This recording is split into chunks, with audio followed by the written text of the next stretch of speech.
Ladies and gentlemen, welcome to another episode of BPMs, where burnt potato milkshakes take over our senses and fill us with ecstasy. God damn it, it better taste like me dipping fries into my milkshake, because that is the greatest thing I don't ever. know what the fuck you do with your milkshakes, bro. Dude, you wouldn't understand. All I know is you're that from another country. Here in America, it is a rite of passage to take your milkshake and dip your fries into it before you Hold on, let me take notes. Is this going to be on the citizenship test? Yes, Fuck. It will. It better be, goddammit. Not only that. Is this before or after, like, waving the flag and shooting guns? I don't understand. I mean, if you're really trying to win bonus points, you do it during. Yeah, Thank you. Yeah. Gun in one hand, flag strapped to your body somehow. It can even be a shirt. We accept that. Or eating the dipped fries in a milkshake. I thought there was this flag code where you're not supposed to wear it as a shirt. I mean, in America, people be wearing the flag as everything. Underwear, tank tops, shorts, flip-flops. You should see my mankini collection of American flags. You don't even know, bro. Shit. Anyway, welcome to another episode of BPMs, ladies and gentlemen. My name is Blaine, a.k.a. Papa Bear. To my left is Jan, the photographer. Hello.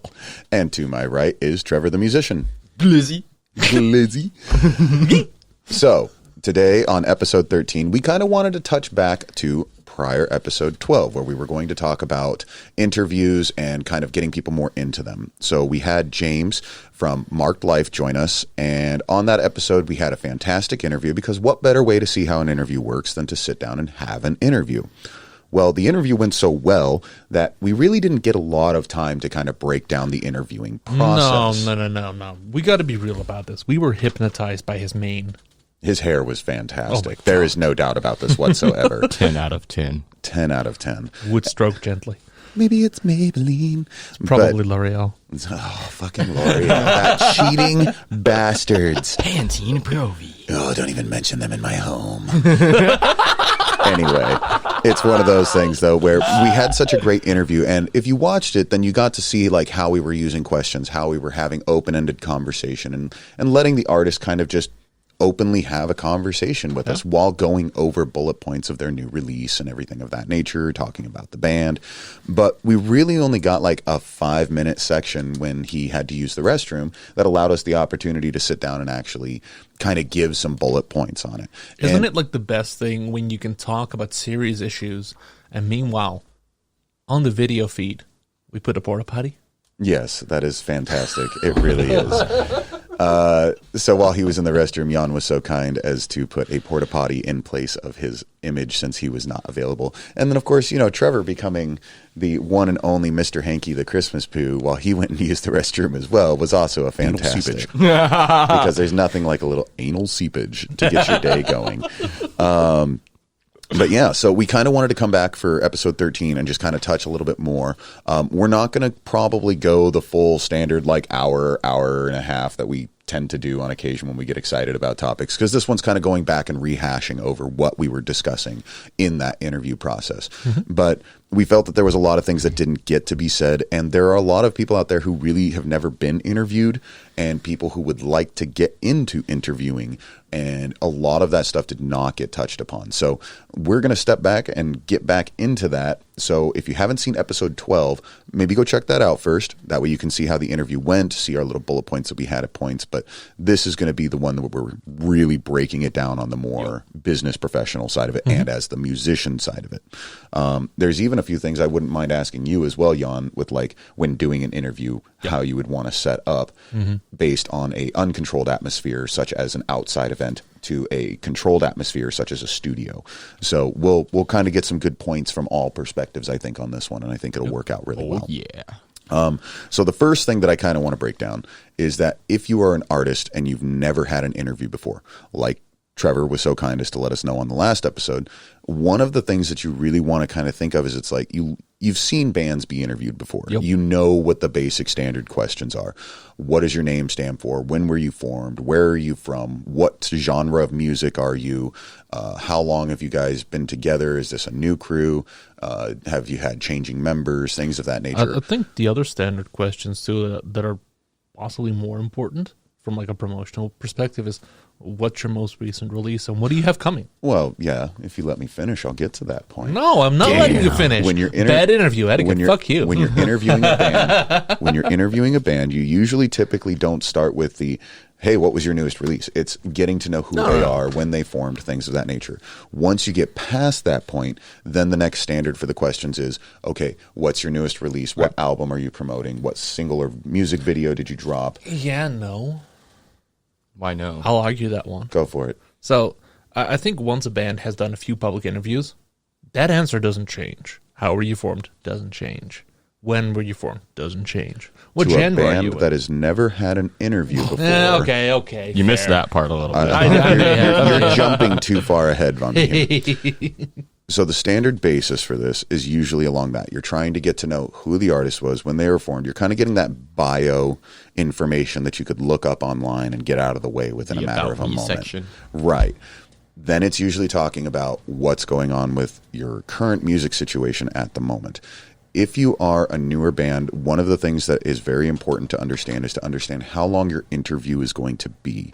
If you don't understand how long the interview is going to be, it's the difference of being able to have a fun conversation that can float a lot more to a, hey, we need to just knock this out. Because I've been to festivals where people want to interview these bands and they start talking and going on these side stories, but they've only got like an 8-minute window that they can talk to them. Mm-hmm. So it's like, hey, we really need you to stay on point and focus with this kind of stuff. Those are really meant for like festivals, and they will usually give you about a 2-minute opportunity to just go off for a minute. And even at like at bigger shows, bigger venues, a lot of the time local press, if they get a press pass and they get an interview spot, that interview spot is typically no more than 15 minutes. Right. It is not a super long period. Yeah. Unless you go in through the record label or an agent, something of the sort, and you get special time set aside. Mm-hmm. And even then, it's usually like on a press day, and you get X amount of time in a preset environment. Correct. Now, then there's the other side of interviewing, like what we did with James yesterday. We don't have a time limit. We're going to sit down. We're just going to have some fun. We're going to have a conversation. You can still get those main bullet point questions and those main standards of like what your new releases are and stuff of that nature pretty much by just having a general conversation with the artist. Yesterday, I think the only real question that I had Last week. The last episode? Yeah, by the time this comes out, it'll be last week. Okay. Yeah. Whatever. In the last episode, it's one of those things where the only real question that we didn't get to that I really had to like ask straightforward was, what is Marked Life? Yeah. What does it stand for? And because we went through so much, I mean, he literally just from naturally talking to us, went through the discography, went through all the singles when he got joined in, when the band started. It really flowed naturally. And that's a very important thing when you're doing those more open-ended, longer interviews, is that you can have time to float. You will eventually get there. And then if it's been like, okay, we've done this much time and we still don't have an answer, let's throw it out there real quick when we have like a lull in the convo for a second. Now, the kind of thing like what you were trying to jump into, I will now let you go ahead and explain that once you've gone through a few interviews. Yeah. So really, when you've done a few interviews and you've kind of told people like who you are, what you're about, what your genre is, how you perform, once you get the basics out of the way and you've kind of told people a few times who you are, that answer's out there now. Now you want to use your interviews for promotion of yourself. What have you been up to? Have you just dropped an album, a music video? Are you working on an album? Are you guys currently in the studio? Can you tip the veil on things that you're currently doing? Do you know what's coming up? Do you have a tour coming up? If you are on tour right now, what's your next few shows? Like, which ones are you really hoping people are going to buy more tickets for? Highlight those shows. If you think the person you're talking to is going to have reach in a certain area, highlight that area. Say, hey, by the way, you do a lot of business in, I don't know, California. We're about to do a West Coast tour, and we're definitely stopping in a few places there. Highlight it. Use, as an interviewee, you're basically being granted your interviewer's platform for a moment.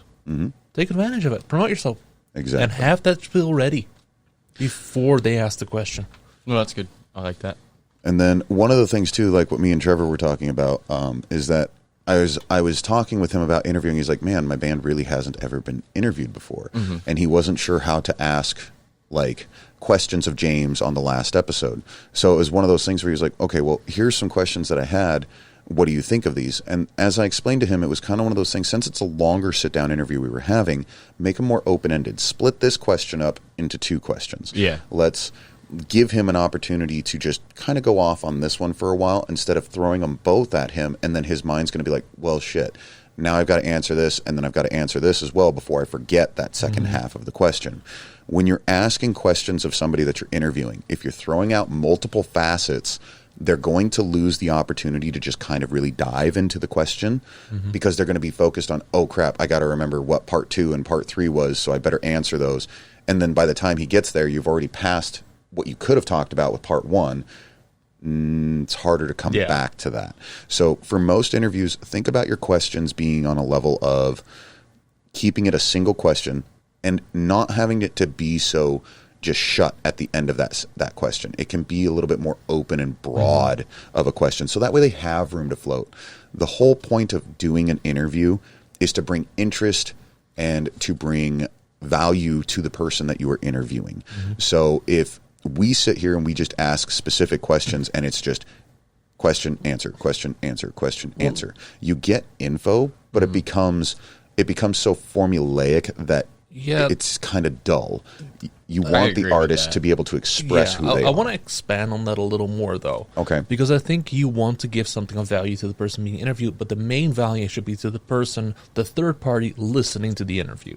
That's where the main value is. That's the person who gets to learn something new. Right. More than the interviewer, more than the interviewee, that's the person that it's for.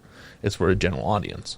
Well, and I understand that it's for the general audience. If they're watching the interview, they are already invested in the fact that they wanted to see that artist. Exactly. So now our job as an interviewer would be to give that artist the ability to speak in a way that makes them excited. Now, we're going to reference episode 12 a bit because that was the chance for you to see us interview a band and kind of see how it went. There was a specific point where Jan had asked James a question about, hey, what was it like going from playing jazz music going into a metal band?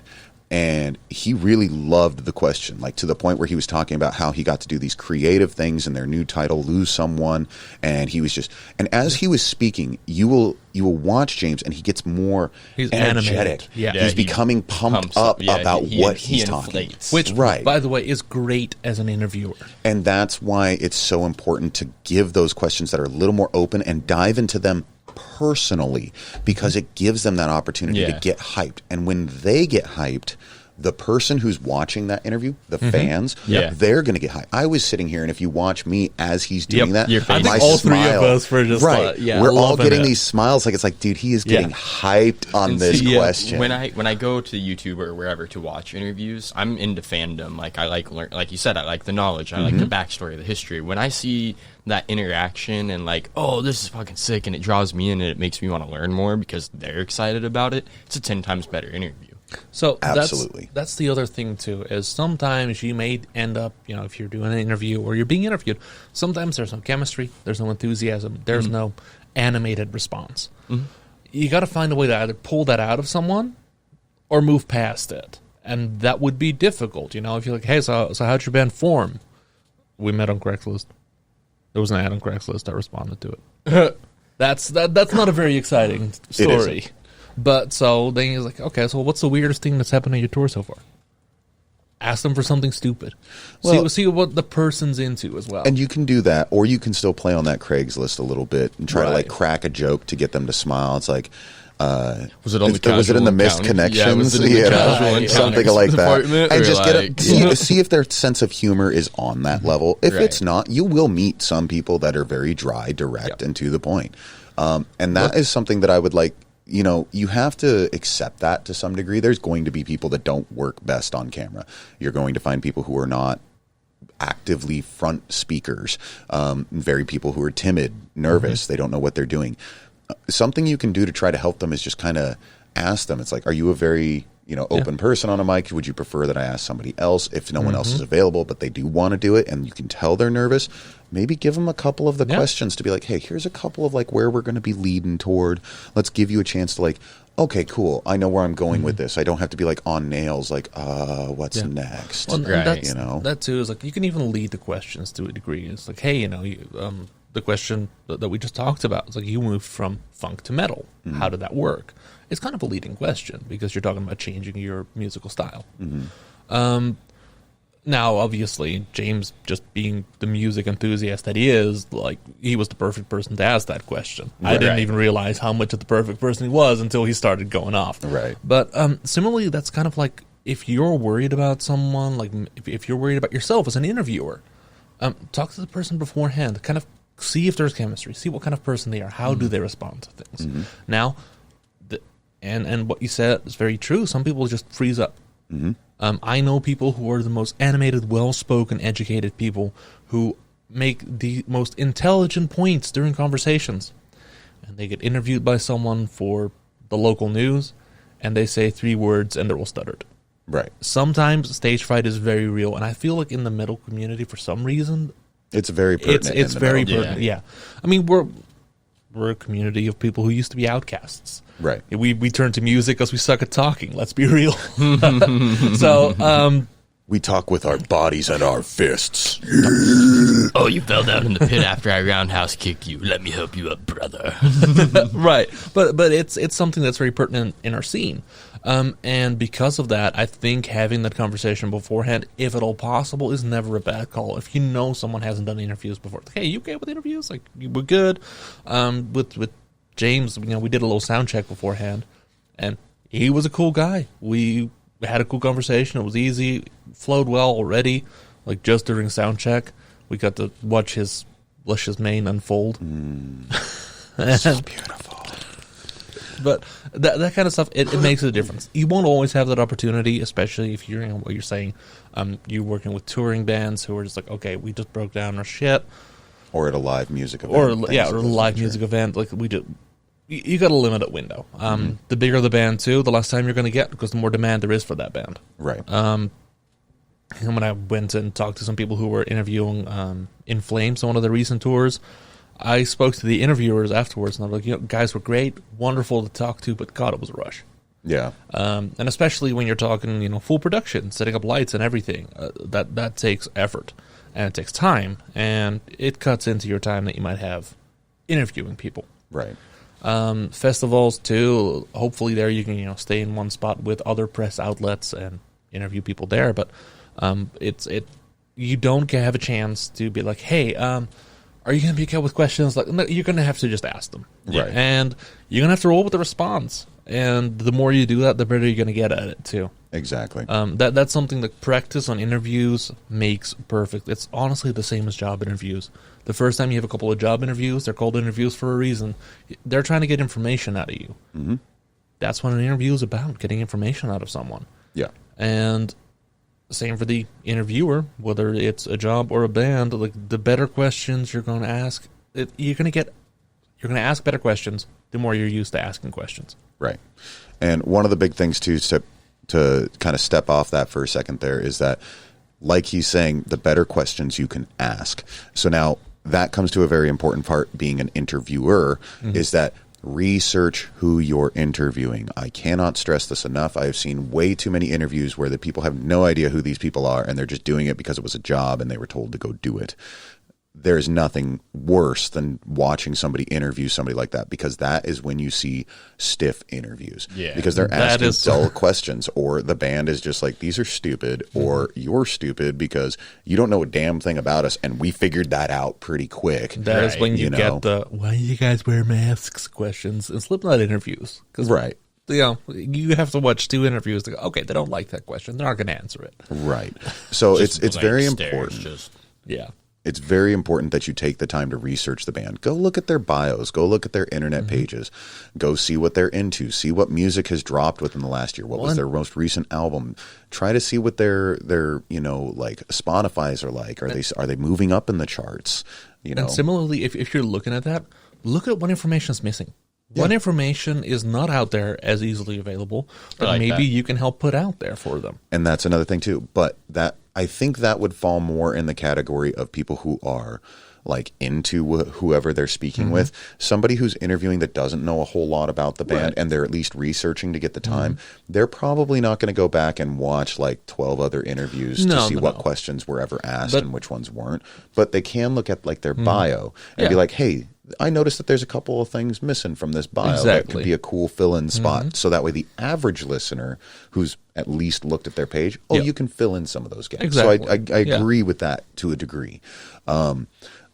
But that being said, do your research. At least know some information about whoever you're talking to. It is super insulting when you get interviewed and you have no idea why the person's even talking to you because they don't know who you are anyway. Because, like, we already knew who Mark Life was, and we knew what their most recent releases were, but we still went and checked out all of their information. Right. Just so that way, not only did we not make errors while speaking, but just so we that much more. Right. And on top of that, what I thought, given our format as a podcast, we were able to, talk to him about how he structures his bass lines and then listen to the song. And I know all three of us were listening for the bass line in it. Oh, Exactly. yeah, totally. And it's one of those things where I think that if you're a fan of Mark Life and you watched our podcast and you heard that song during it, the little snippet we played, like you probably were listening for the bass line too. And I think it adds value to you as a listener of Mark Life or even music in general, where you're like, oh, yeah, no, I get it. I get what this guy was talking about. Yep. And that's exactly what all three of us did. And especially because we're fans of Mark Life as well. We weren't just guys that are like, oh, hey, we're going to interview them because they're in the music scene. No, we all genuinely listen to Mark Life and enjoy their music. So it really stood out for us to have that capability to hear about the structure and then be like, oh, damn, he wasn't kidding. He really did do some shit with his bass line right after that opening. And then also listening to it on these, studio monitor headphones helped a lot too. So we kind of talked about being the interviewer. Now let's talk about being the interviewee. Okay. So as an artist, if you are like Trevor, you've never been interviewed before. Correct. One of the first things that I said, well, what are questions you would want to be asked? Right. And it's like, that really started making his head kind of turn the wheels a little bit. Like, you know what? I wouldn't want people to just ask me the same generic bullshit. I'd want them to ask me like, hey, certain things. If you have those kinds of questions and you're going to an interview, whether it be, the shorter one, they probably won't be able to do a ton of it, but like something like what we did yesterday in a podcast format or a more open-ended half hour to an hour kind of a segment, you can give them some of those questions and be like, hey, just so you know, no one's ever asked these questions and we would love to get that information out there. We know you have your set questions, but if you can throw a couple of these in, that'd be really friggin' awesome for us, because then we can get hyped on talking about some stuff that people have never heard before. Right. Super awesome when you can take that in and as the interviewer utilize that, because that means something to the band. You're going to get a better response out of the band because of that. And as the band, you're being upfront that it's like, hey, I don't want the same questions here. Let me help you, because maybe the interviewer's not as advanced in the program either. Maybe he's new as well. Yeah. So you want to be able to throw that bias back and forth a little bit. Similarly, prepare your canned answers. Yes. They're going to come along. You might as well know them. It's like, in your case, like, hey, we're Cold Hearts from Bennington. We're a hardcore band. I hate you. But also, like, for your case, Cold Hearts has an album out. Has two. Well, one of them is named Violence is the Answer. Yeah. Violence is the Answer. I mean, if I were somebody who is not involved with Cold Hearts at all, just like seeing them for the first time, and I read your guys' biography and I see that name in there, I'm like, man, doesn't metal have enough of a stigma? Keep in mind that if you've done something that's controversial in your past as a band, or something that could be perceived as such, you'll be prepared to have a canned response for that, because you don't want to be caught off guard with it. Oh, yeah, totally. And there are some responses that you should just know off the back of your hand anyway. One of the things that it still worked out well yesterday was that we asked James, what does marked life mean? And he's like, I'm actually the worst person you can ask that, because I'm not an original founding member. And we were sitting here and we were like, no, I think that makes you the best candidate Yeah. for it. Because we wanted him to not shy away from it. We wanted him to be like, just tell us. It doesn't matter. Even if it's not your answer and it's the guys's, what is it? And then he told us, and we cracked jokes about it for like 3 minutes and had fun with it. And we were all having a good time. But it was one of those things that it was just like, it turned into being something fun that still kept a loose feel about it. And he had fun. Don't be afraid to kind of like, hey, I may not know the answer, but I know enough of an answer that I can give you something. Right. You know, have fun. Don't feel like you have to like, I have to be perfect or the guys are going to be mad at me. You're on an interview. They put you in front of the camera. If it was such a big deal, they should have sat in front of the camera. Let's put that clear right now. Another thing that's really important too, as the musician, really sit down and figure out who is the best speakers in your band. Yes. Obviously, it's okay. Like, nobody wants to listen to your drummer. We all know this. That's fine. I got 2 drummers next to me, and they crack the most drummer jokes than anyone else. But it's one of those things where it's like, you want your best speakers to be the ones that are presenting you, because they're not going to have the stutters and the nervousness that are going to make for bad footage, that are going to make for less views. But at the same time, you may have, like, let's say your drummer is nervous. He doesn't talk much, but one day he's like, you know what, I'd kind of like to try doing an interview. Sweet. Put him on. Put him on. But kind of like give him little pointers. Don't be like well, you got to do this and you got to do that. No. Like, look, man. Gently coach. Gently coach him. If you need to, give him a little cheat sheet that he can kind of work off of. Or ask him, would you feel better if I just sat next to you? I don't have to do the talking. I can just sit with you. Don't even have to be on camera. Right. It's one of those things. Always never be afraid to let your bandmates grow as individuals and learn to gain that skill. It's so important to have. In my first band, we wanted to do like video updates, but our vocalist was the one who wanted to do it, obviously because he's up front. He's the face, he's what people see. He's the front man. He had the worst, just like, I'm going to sit in front of a camera and like, so we'd have Fidget. our guitarist just sit next to him, killed it instantly, just like you said. Just sat next to him, didn't say a fucking word, but that helped him like just be calm and like visualize, because he had somebody that he had a comfort level with him. It's comfort in numbers, and it really does play a big part. And even if you don't want them to do the majority of talking, maybe just so it's not awkward for them, let them kind of say like a little thing here and there. Or like if you do start to fumble, that's when like Travis would like pick up and be like, but hey, we got a show coming up with blah blah blah, King Conquer, whatever, and then it would help Grady get back on track. Right. So and when it comes to that, if you're doing stuff like where you're talking about sitting in front of a camera by yourself, similarly like remote interviews, which are the norm now. Mind your surroundings. I'll make sure that you don't have weird stuff. I mean, yes, the last episode we had James's purple hat. Yes. In there, which is a massive part of what he does. Right. Which what is he why did. It was an old band that he used to do. I mean, But I still his think it's dope as Instagram hell. name still references the purple hat. So I think that still counts. It's the jamming cat in the purple hat, I think. Oh, nice. I did not know that. So it's part of him. So it was really cool that we had that in there. But if you're a musician and you have an instrument, leave it in the frame. That's cool. Yeah. Do that. That actually it makes adds for a little more flair. Exactly. When we had our conversation with Taylor of Steak Sauce in Your Hands, right? History.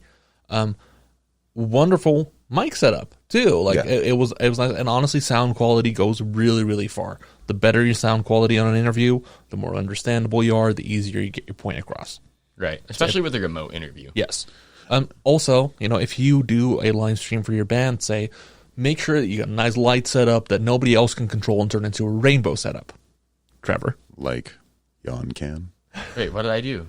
You did a live stream for Cold Hearts. Oh, yeah, and then you And then he remotely messed controlled with those with lights it from down the hallway.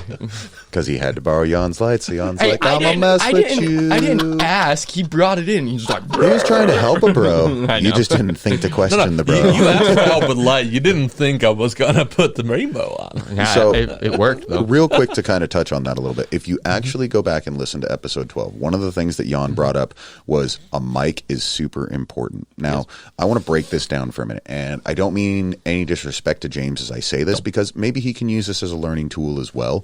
But when we did his interview, I believe he was doing it from his phone using Zoom. It did not dawn on me until about 5 minutes into the episode that he did not have headphones on. And I started noticing that there was a slight hissing, squealing little noise in the background. And I was like, if you really pay close attention to the episode, you'll see a point where I turn it down on one of the channels because I thought it was coming from Trevor's mic. And then Jan looks at me and I'm like, put it back up. And I was like, it's still there. And he looks at me and he writes down on his notepad, it's on his end. And that's when it dawned on me that he didn't have a headset on. Because he didn't have a headset on, that means if he's doing a Zoom call from his phone to have the conversation with us so he can have video feed, he's playing it through his speaker. So that means he's using a speakerphone setup that is trying to send our sound and send his sound at the exact same time. He was actually getting a form of feedback through his phone. I need people to understand that when you're doing that kind of thing, that's okay in a last minute pinch. But even if you have the earbuds with the inline mic, that will go a long way in solving that problem because it won't pick up because the speaker is not trying to do something while it's receiving the audio and blending the two sounds together. Nothing against James. Fantastic interview. Loved having him. Yeah, it was But great. that is an important learning process. And real talk, end of the day, if the speakerphone's all you got, then it's the speakerphone. It is. I would have much rather talked to James with the speakerphone than not talk to him at all. Exactly. That was a wonderful conversation. At the end of the day, the value of the conversation is still there. The value of the conversation is there. When you're trying to move up in quality, though, and you want to, if he is going to continue doing interviews and stuff like that, which he absolutely should, 100%. He needs to understand that investing in just a pair of headbutt, you can go buy them for $10-15 down at Walmart. It really doesn't matter. Really. Just something with an inline mic that's not activated by holding a button. But just a standard one to your phone that's an inline mic, that will solve so many of those problems. And then if you can down the road, get yourself a Yeti or a Blue or whatever. Something. It doesn't matter. It doesn't got to be the nicest, latest. You don't have to have fucking SM7Bs like we do. The Shure MV88 Plus is something that I'm thinking about picking up. It's a phone tripod. It's got a left-right XY mic on it, and it completely integrates into your phone, Lightning or USB-C. There are a lot of options out there. Just take a look. Yep. There really is. And honestly, there's adapters now too for phones that you can get where you can just hold if you have a microphone like a Shure SM58 or something sitting at home, there's adapters for that to go to your phone. It's not that expensive. Look into that stuff because it really will help you in your audio quality. And then if your interviews sound good and people seeing those interviews who would like to interview you as well see that you actually have some kind of a setup, it goes a long way in helping you.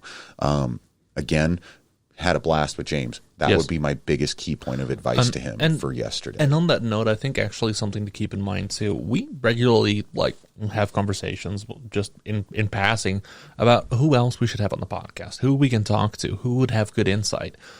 And we don't just talk about who would have good insight into things. We also think, hey, I've seen this person, stream on Twitch. They have a setup for it. That adds... That weighs in. It does. And does. It helps get your band more exposure when you have a setup that makes it easier for us to interview you remotely. And that's not just us. I'm sure other people have the same consideration. Sure. And it's one of those Especially things because it definitely helps us with understanding that it's like, we ain't got to worry about their stuff cutting in and out. We ain't got to worry about this or that. It really does make a big difference. But realize, too, at the end of the day, people are still going to want to interview you anyway. So like we said, we would rather have James with the speakerphone and all that jazz and have that, okay, cool. It's not so outlandish that it ruins the episode. If it had stood out that bad, we would have stopped. Yes. And we would have said, okay, let's reconvene and figure this out. But it was doable, and that's fine. The conversations were there. I'd rather keep that. Yeah. Another thing, too, to really kind of keep in mind is your camera. With the camera, you need to know the difference between if it can handle low light or not and lighting in your room. So many cameras do not handle well with low light, especially if you're using the ones that are like the ones you clip to the top of your I covered, I'm sorry. If the ones that clip to the top of your computer, the ones built into your laptops, they're not really great for that. They don't really hold up so well. There's some models that do better than others, and honestly, I would say, end of the day, a shitty webcam with good light is going to look so much better than a great webcam with shitty light. Invest in a light. Just honestly, and I hate them from a photography perspective, but if you grab one of those $20 ring lights you can get at Best Buy, you're going to look good. Yeah, it'll do I the don't job. own any of those. You vain motherfucker. I think he's got like 3 or 4. All for his TikToking. All for my TikToks. Which speaking of which, I need to put out a new TikTok. You do need to put out a new TikTok. I need to see that sexy little skater boy. Candles. Jesus candles. He's my son. I will say whatever I want Only about him. slams. I was thinking about making an OnlyFans, but making it only slams and just only clips of me just eating shit. Or just, clips No, of if you us do that, talking I'll to you. subscribe. Yeah, same. Straight up. Same. I started like compiling a ton of them on my phone. Oh my god, I see a future. But the big thing is that lighting will go a long way. A lot of those cameras that are built for computers do not have the capability of doing low lighting, and when you get into that low lighting, it tries to overcompensate and super pixelates the hell out of itself. That is like one of the few things that I do know about those cameras. Yay me, Jan, I researched. But it's one of those things. But it's one of those. You forgot the snap. But it's one. Wow. I can't snap. Okay, hold on. We're changing this Hold on. whole Perspective episode. change. Yeah. What? I can't snap. What? I can do it with these 2 fingers, but I can't do it with these 2. Really? Yeah. That's weird. Well, I've broken my hands so many times that they don't work right. I can do a triple. I can do a double, but I can't do the single. But I can with these 2 fingers. But I can't- Trevor.exe has stopped working. my hands just don't work Would you anymore. like to send a report? Grab people. That's how have you seen me in the mornings? That's me, literally. Help me, lobster boy. But no, literally, that's me in the mornings. My hands just don't work. I'm going to start calling you lobster boy. Wait, real quick, strike a superhero pose for me. That's going in post. See, I was hoping he'd go like this. Oh, no. That's the post. Oh, okay. give me a Zoidberg sound. That's all I want. Anyway, back to the business at hand. So yeah, you don't need super anything fancy, but again, the lighting will go a long way. Even just a little bit will help a lot. Always test your online interview before you do the interview. If you're doing a remote interview, we make damn sure to contact the people before the episode and say, okay, we're going to start you about 10 minutes beforehand. Yep. Make sure the audio works, make sure the video works, double check your settings to make sure that it doesn't change feeds when people are talking. And this is something that, we learned from experience. we learned that the hard way when we did our interview with Taylor. I didn't realize that Zoom has this wonderful habit of recording only the active speaker unless you set it to gallery view and record all feeds. Yep. So it's one of those things you'll notice in that episode of episode 10 when we're talking to Taylor. It'll eventually just switch to like a swirling your hands right history and steak sauce mustache emblem. That's because every time we were talking, it would take off his feed. Mm-hmm. You only need to see us once, really. Right. And even that might be too much. Exactly. Oh, I don't know. I let's kind be of real. like the way people look at me. Oh my god! When it comes to lighting things, though, one thing I want to touch on real quick is I broke him. I'm sorry.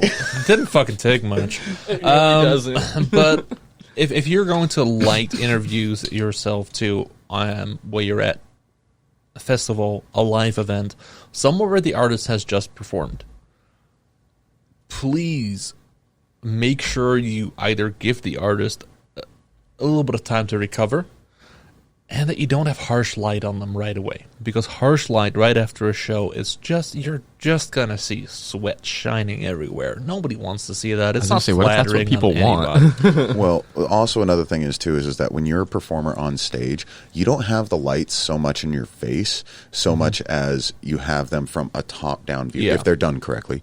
But it's one of those things where it's like if you shine like bright light on them because you're trying to get a good quality feed, you're going to blind the ever-living fuck out of the person. Well, then that's where I'm like, if you're going to interview someone, you want to have your light at a 45, you're probably going to be on the other 45, so they can look at you pretty easily, look at the camera pretty easily.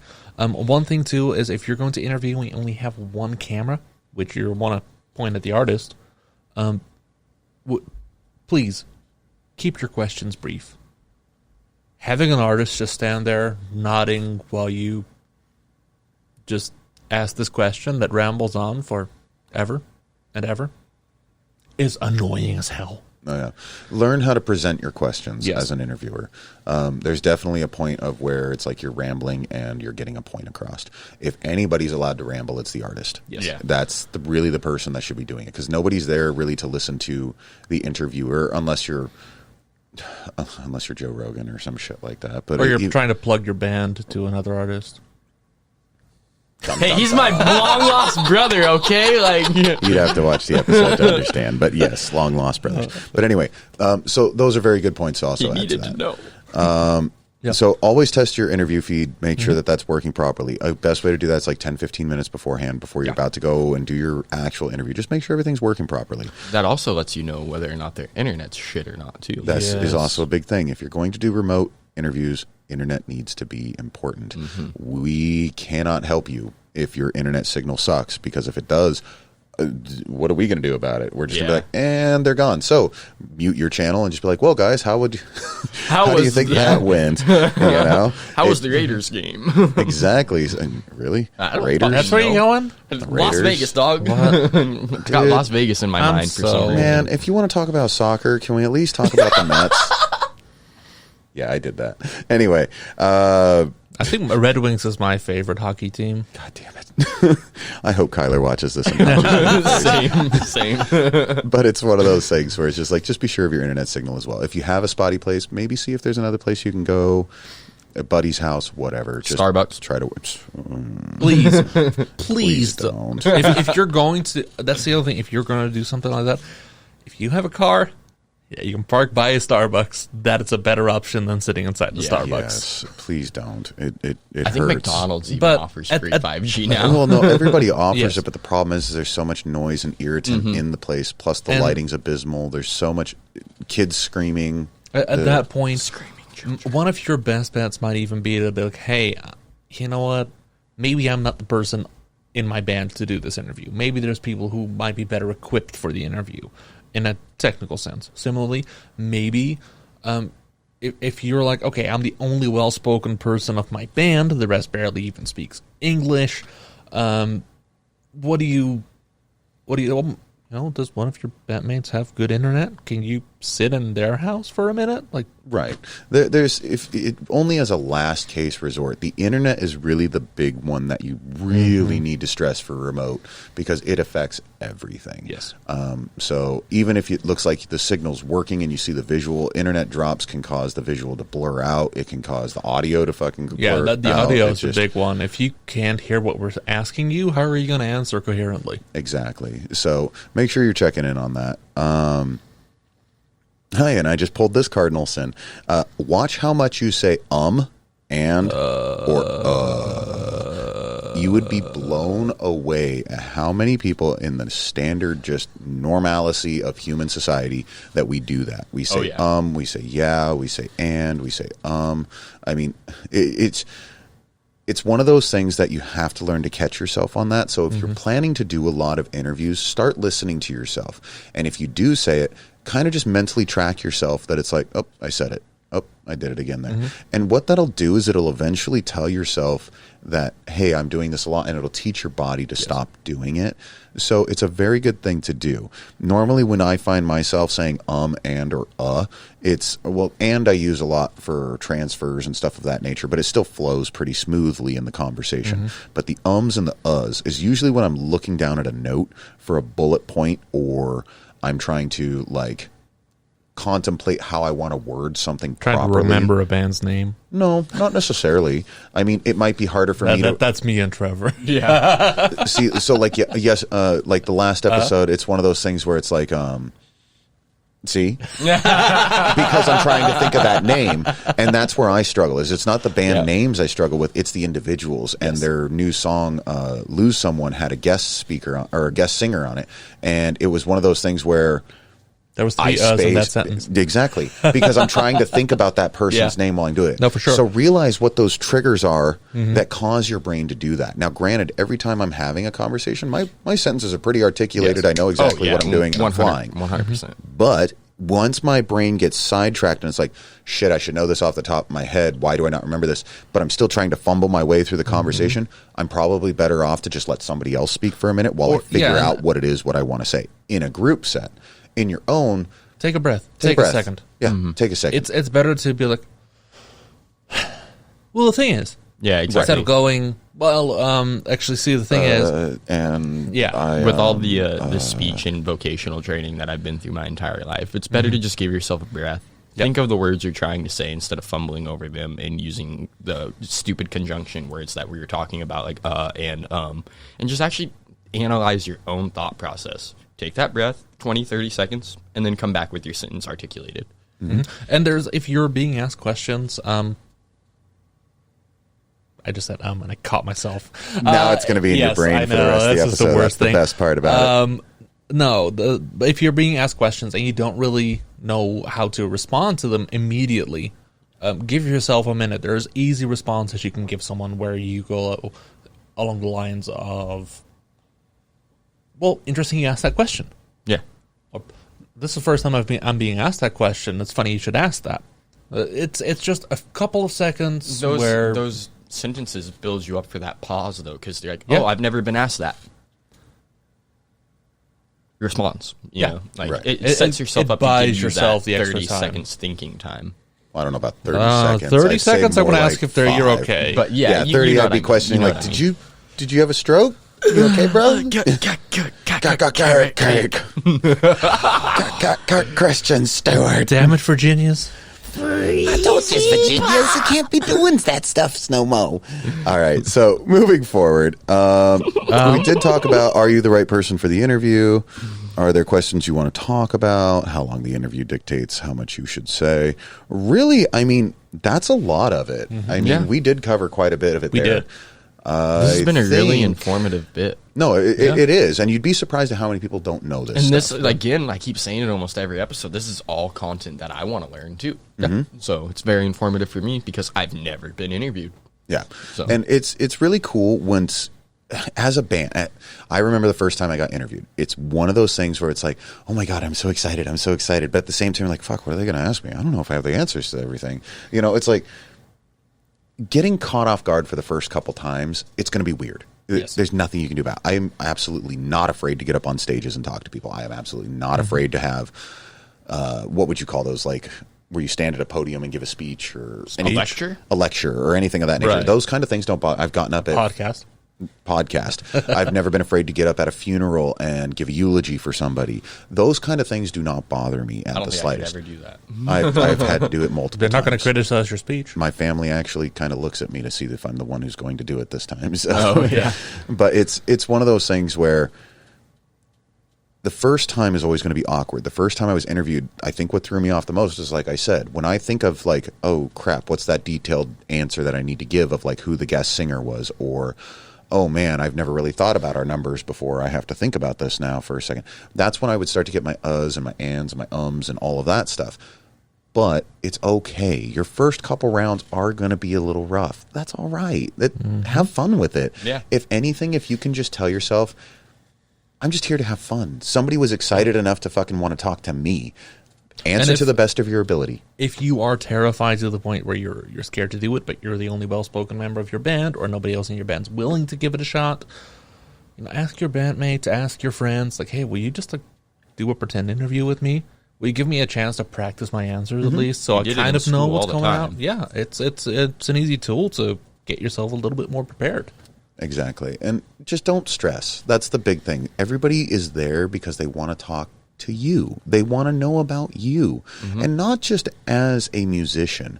They want to know what your interests are. They want to know what your humor is. They want to know what makes you excited in life. We want to know if you put avocado in your hair. We want to know if you wear boxers or briefs.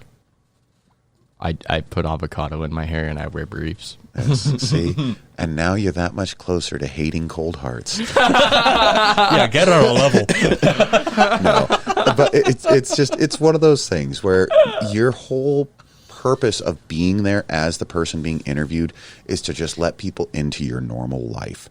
As a musician, you are still a human being, and people want to know that. Shut up. People still want to know that. It's important for you to remember that. It's okay if you talk about certain things in your life, or like, oh my God, the interviewer has a puppy and you just need to squeeze that puppy's face. It's one of those things that's fine. People will actually enjoy that kind of thing about you. And that's what creates fandom. And that's what creates If you have a puppy, you can interview any one of us. That's absolutely like 10 out of 10 why I watch any interview that I've ever watched is I want to learn more, not just about the band, but I want to learn more about like what makes these people tick, like what they're into. Like you said, if they got a cute puppy, squeeze a puppy, right? Just shit like that. And I think interviews for me are being able to connect more personally with the members of the band than connecting with the band, unless it's an interview straight about their band. But I want to learn more than that. Right. I want, like you said, I want to know why they're a humor. human being just like me. Yeah, I want to learn why they're a human their humor, being? what they're into. Like, oh, I've got a massive Star Wars Lego collection too, bro. Fucking knuckles. Fucking knuckles. That being said, it creates fandom and it creates, like you said, that personability to connect with the person on a human level versus, oh my god, they're a rock star level. Right, and that's what it is that we all love them for the music. We already know that. We don't want to sit down for the interview for the music to just be told to us again and again and again in different ways. We want to know, what was the creative process? What was your life like that got you to that point? We want to understand the human capability inside of the musician as well. And nobody's expecting you to nail every interview. You know, if you're in a local band, you're not Dave Grohl. You know, right. You don't have to kill it every time you're in front of a microphone, like that man absolutely does for some non-apparent reason. Until he falls off stage. And even then. He killed falling off stage. How do you do that? He is rockstar Jesus. Dude. He is rockstar Jesus. Like straight up, he rose from the depths of the fallen stage. And He rose from the depths of the photo pit. But it's one of those things. Just remember that as a musician, just have fun. That's all it's really about. As an interviewer, again, take all the things we just said. Make your interview interesting. Think about how you're answering the questions that nobody else has ever really taken the time to ask or that it seemed to be missing. And as Jan just said, have fun. If you're having fun, I'm sure the artist is going to have fun. And that's the other thing too. It's an energy. End of the day, it's about that energy, that positivity. If you can bring that to the interview as an interviewer or as an artist, it reflects one way or another. If you come into an interview and like, oh my gosh, I'm so happy you're going to ask me questions. Let's go. Let's do this. I'm excited. Your interviewer is going to be like, holy crap, somebody who's not nervous. This is great. Right. And you can still be nervous, but as long as you come in with a positive mindset, you know what? It helps. It does. It goes a long way. And you just can't be afraid to just have some fun. Yep. And that's really, at the end of the day, what it all comes down to is having fun and showing it. Now, when it comes to asking questions, asking hard questions, asking important questions, there's a question we've asked 12 times. And we need to ask it the 13th time. We do need to ask it the 13th time. And this, ladies and gentlemen, is where we talk about...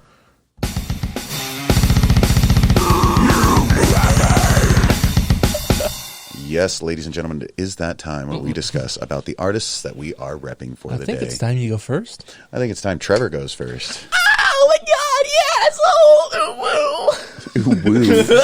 Ooh, woo.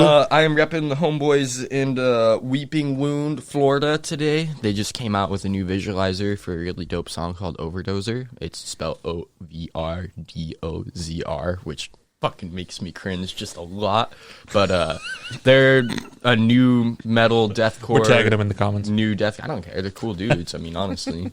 But they're like a new deathcore outfit from Florida. Really unique sound. They have like a good blend of weird ambient cleans, but then just like bone crushing fuck you breakdowns. But yeah, no, I saw them. I think the last time a year before. I'm gonna say 2018. Yeah, 2018 in Portland. 2 years before Tiger King? Yeah, 2 years before Tiger King. Okay. Jesus. But no, they're a really dope band. Go check them out. Like I said, they just put out a new song called Overdozer. It's got a visualizer to it. It's on YouTube and Facebook, I do believe. But yeah, for fans of. Hold on. All I can think of every time he says overdozer is just some guy going, overdozer! That's all I can think of. For fans of Victims, Sleepwaker. It's totally not going to be an overdozer. No, it's definitely not. I mean, I could plug the boys again for fans of Marked Life because they do sound pretty fucking similar. I know words. I have the best words. It's all good. Similar to the new core vibes that they put out. A lot of just cool transitions and breakdowns and crazy noises. The shiggity schwannis. Shiggity schwannis. Popeye's chicken is the chicken. Popeye's chicken's fucking awesome.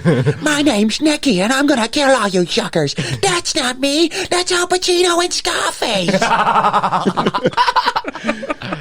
I'll eat your fucking soul. I love that. Is this the new Cold Hearts? No, this is the greatest movie Adam Sandler Actually, ever no, that's made. the new Cold now that I Hearts. think about it, that is a line from a new Cold Hearts song. Oh God, here we go. Blaine, who you who repping? you repping? Why are we going to me? Because we're going Christian across. Stewart. Just, who you repping? Whatever. Anyway, so I am repping Knee High Fox. So Knee High Fox is what they like to call themselves as alternative insanity. I like to think that, well, no, because I like that. They really don't sit in like one wheelhouse. Like I could play you their album and you'd be like, oh, they're industrial. Oh, they're kind of poppy. Oh, they're kind of just straight alternative rock. You can listen to their album, and I'd say you'd probably find about like 5 or 6 different genres worth you could throw them into. But it's one of those things where super cool, super cool people. It's the singer is dating Spider from Power Man 5000. That's how I met them, was that I booked Power Man 5000 and they were performing with them. Super cool chick. She came in and she was wearing a cheetah leopard onesie. My wife and her were cracking jokes at each other nonstop. Cool. It was a lot of fun. It was super cool. But then she gets up on stage and she's got one of those more, God, what's the best way to put it?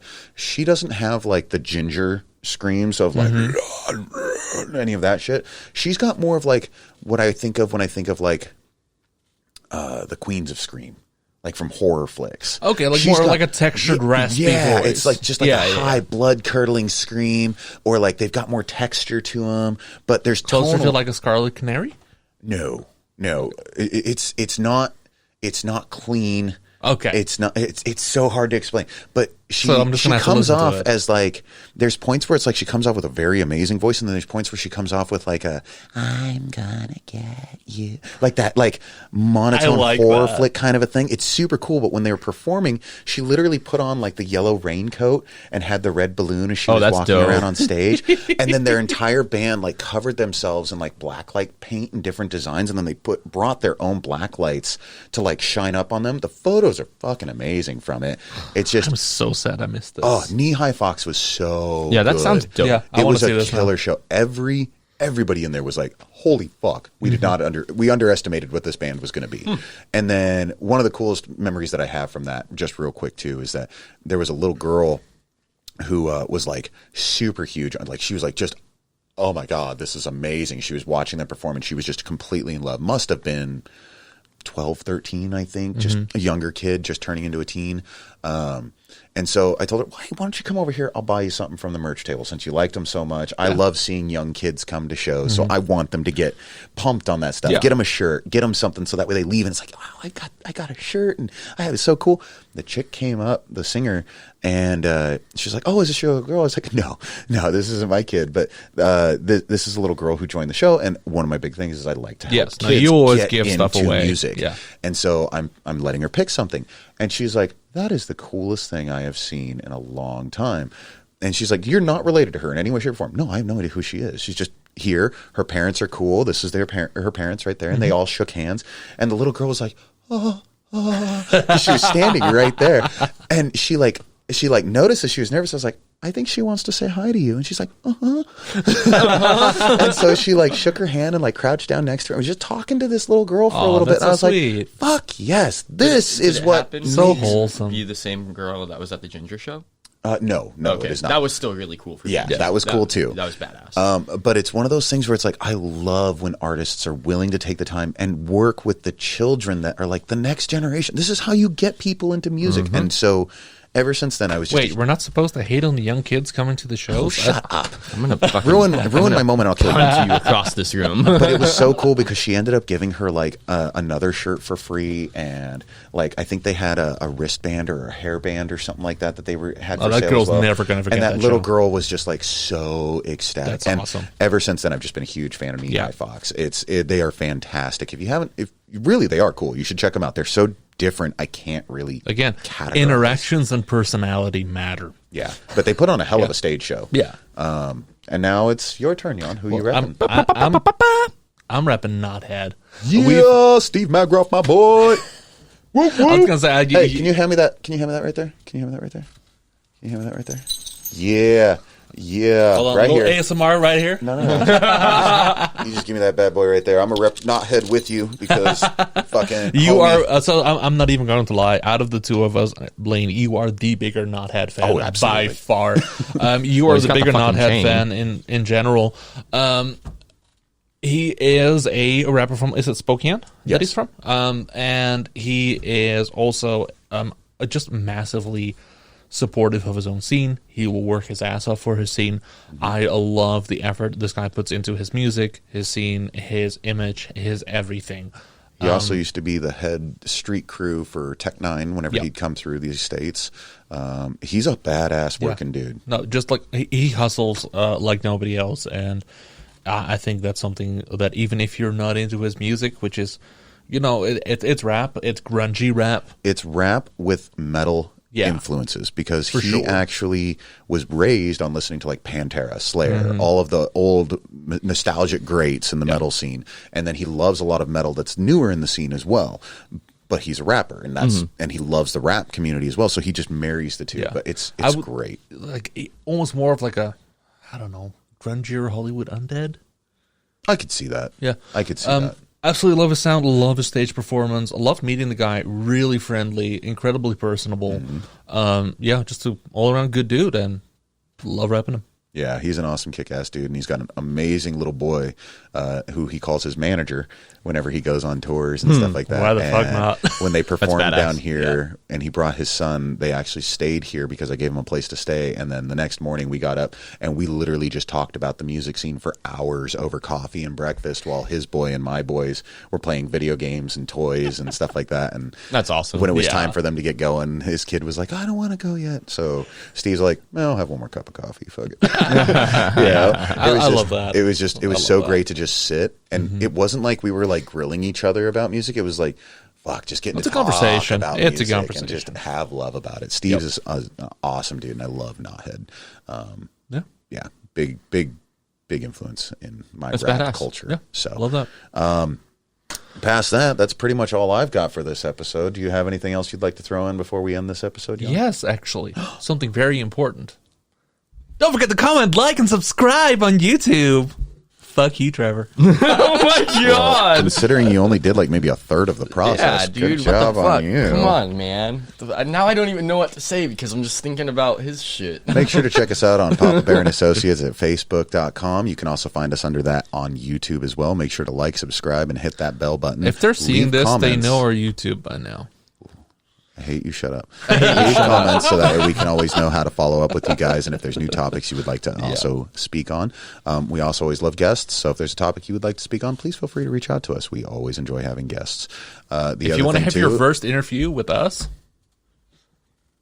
Don't, because Jan's going to interrupt you constantly. you can also reach us at papabeargigs@hotmail.com or on messenger services. I am Blaine Papa Bear. This is Jan, the photographer, to my left. bye. And this is Trevor, the musician, to my right. And the last thing I'm going to add to that is Thank you, much love. if you are going through it because it is the pandemic times, and I know everybody is struggling at this moment in time with just interaction and shit like that, and it's been more prevalent in my newsfeed on Facebook, don't feel afraid to reach out to any of us. If you need to just chat with someone, if you just need to say, hey, do it. We're all on Facebook. We all care. And we're here for you. If you're struggling through the pandemic times, let us know. Absolutely. Will gladly take time out of my day at any point to make sure somebody has someone to listen to them and just be there for them. 100%. There has been a lot more struggling being prevalent online and in the scene and stuff like that. We want you guys to know that we care about you. Please never be afraid to reach out. I don't know about Jan. He hasn't said anything yet, but No, me and Trevor- I'm just. This is the one thing I won't interrupt. Okay. I guarantee you any one of us would take time to make sure that you're okay and that you have someone that you can talk to and communicate with, and we'll FaceTime with you, we'll whatever, because I for one like to see people's faces. And then if it calls and you're close enough or I can make it to you physically, I'll literally come out and just spend some time with you as well. We don't want people suffering through this. Not to like put not to put it down, but it is important that we put that out That was there. something that I definitely been thinking about the whole episode. And if you need, even like Blaine said, if you just want to FaceTime for 5-10 minutes, any of us would gladly take the time to do that with you. Absolutely. So what were you gonna not interrupting with? No, I'm just not interrupting that part. That's all. No, I know, but now we're past that part, so now you can do. I your don't. I got nothing. I My got name's nothing. Blaine, and I love you. Well, how are you today? Oh, no interruption. Oh, okay. Hold on. All right. So anyway, with that being said, thank you for joining us for episode. What are we on? 13. 13. Wow. You know what this is?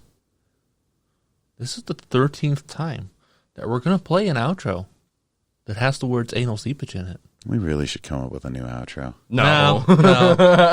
No, It'll just seep out this way. It's fine. you guys you still like that, huh? Anal Leave it seepage in guy the over comments there, man. below if we need Leave it a in new the comments. outro. Do we need a new outro, or do you guys still like Papa Bear and Associates? Is not responsible for any complications that might be caused by watching the episode of this. So, does anyone even watch to the end? We'll find out now. We'll find out, I guess. So, anyway, with that being said, much love to you all. Good night. Papa Bear and Associates does not take any responsibility for sexual complications while listening to this program. Side effects have been known to include sweating, extended and unexpected erections, perked nipples, butt clenching, inflammation of the testicles, and anal seepage. Furthermore, if you are experiencing any of these symptoms, you should make sure to send us your non-graphic pictures for our viewing pleasure. Thank you and much love.